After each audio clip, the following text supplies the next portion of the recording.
अखिल भारतीय विद्यार्थी परिषद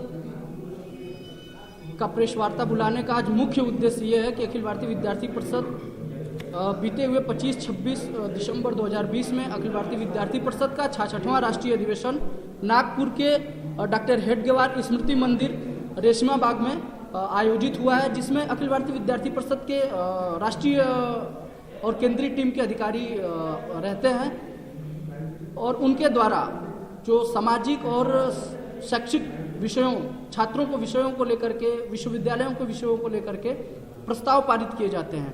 जिस प्रस्ताव को लेकर के सभी प्रदेश अखिल भारतीय विद्यार्थी परिषद में कुल 42 प्रांत हैं, जो सभी प्रांतों में राष्ट्रीय अधिवेशन के पश्चात प्रेस कॉन्फ्रेंस का आयोजन होता है, जिसमें सारे विषयों को अखिल भारतीय विद्यार्थी परिषद के 66वें राष्ट्रीय अधिवेशन में जो भी विषय आए उन विषयों को लेकर के हम सभी प्रेस वार्ता काम करते हैं।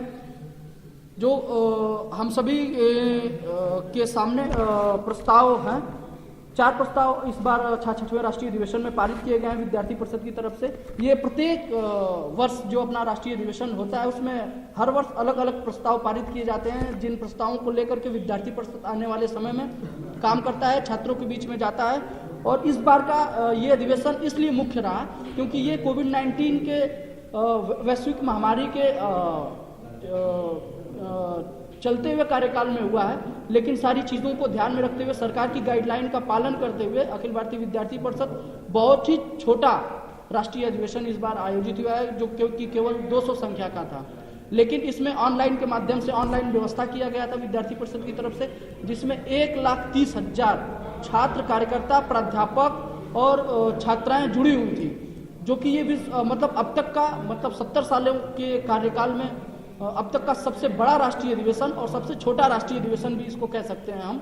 और हमारे जो प्रस्ताव पारित हुए हैं वो निम्नतः इस प्रकार है। राष्ट्रीयता का भाव परिलक्षित करती राष्ट्रीय शिक्षा नीति का हो सिद्ध किया। हम सभी जानते हैं कि राष्ट्रीय शिक्षा नीति जो कि 2020 में पारित हुई है, उसको लेकर के विद्यार्थी परिषद सतत मांगों से मांग कर रहा था कि आने वाले समय में जो कि शिक्षा नीति है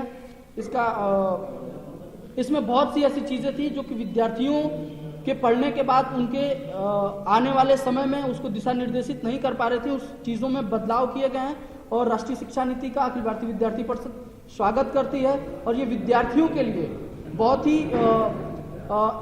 भविष्य को लेकर के बहुत ही अच्छा ये शिक्षा नीति है।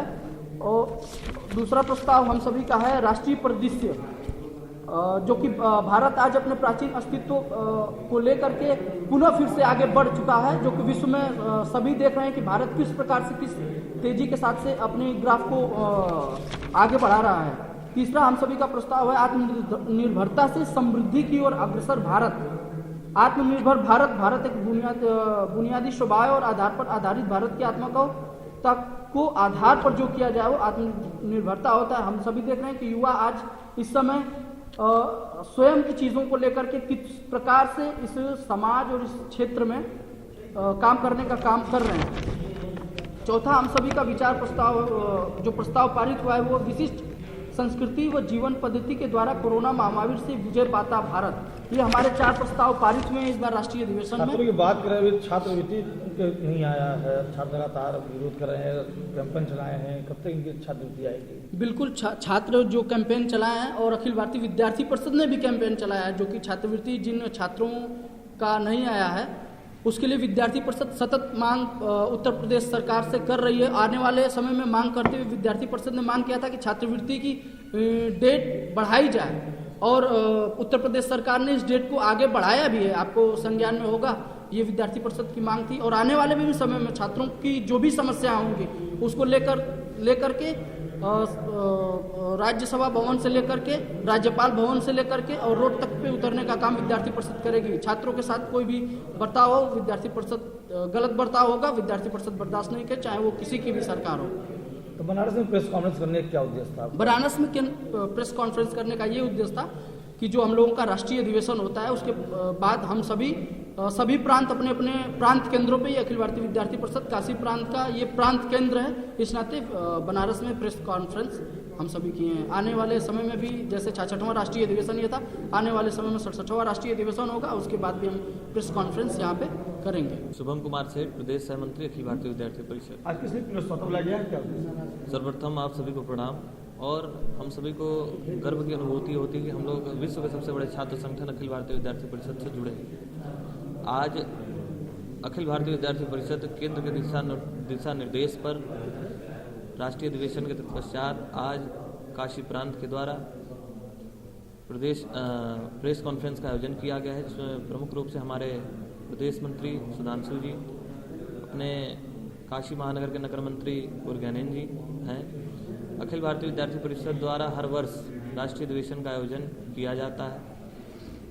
उस राष्ट्रीय अधिवेशन में सामाजिक विषयों को लेकर के, छात्रों के विषयों को लेकर के, शैक्षणिक विषयों को लेकर के चर्चा भी होती है, और उसमें वर्ष भर के कार्यक्रमों की समीक्षा भी की जाती है।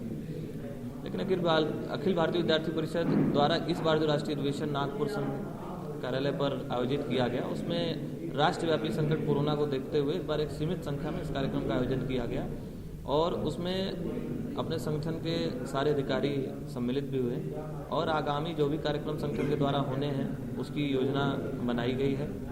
उस योजना को फॉलो हमारे कार्यकर्ता करेंगे, और जो भी प्रस्ताव उसमें अखिल भारतीय विद्यार्थी परिषद के संगठन के अधिकारियों के द्वारा पारित किए गए हैं वो आपके समक्ष हमारे प्रदेश मंत्री जी ने रखा भी है।